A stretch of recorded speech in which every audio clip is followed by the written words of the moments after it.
Domain purchase करना और CMS को उस पर अपलोड करके कॉन्फ़िगर करना सिंपल प्रोसीजर है, लेकिन इसके स्टेप्स में कोई एक चीज़ भी अगर सही तौर पे ना की जाए तो आपको नेट रिजल्ट नहीं मिलेगा, आपकी साइट सही तरह से काम नहीं करेगी।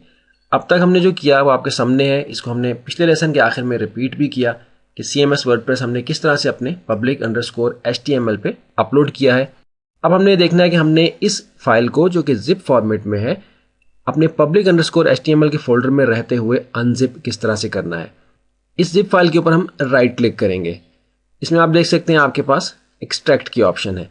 एक्सट्रैक्ट से मुराद इसमें से वो फाइल्स निकालना है, अनजिप करना है जो कि इसके अंदर मौजूद हैं, क्योंकि इस वक्त ये कंप्रेस्ड फोल्डर की शक्ल में आपके public_html फोल्डर में मौजूद है। एक्सट्रैक्ट के बटन पे हम क्लिक करेंगे।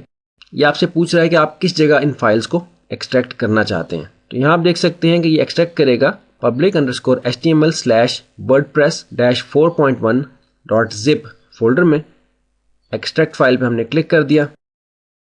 एक्सट्रैक्शन रिजल्ट आपके पास आ गया, यानी फाइल्स आपकी एक्सट्रैक्ट हो गई। हमने क्लोज कर दिया। आप देख सकते हैं कि एक नया फोल्डर यहाँ अपीयर हुआ है। इस फोल्डर में वो तमाम फाइल्स मौजूद हैं जो कि यहाँ से एक्सट्रैक्ट होके आई हैं। इस फोल्डर पे हम डबल क्लिक करते हैं।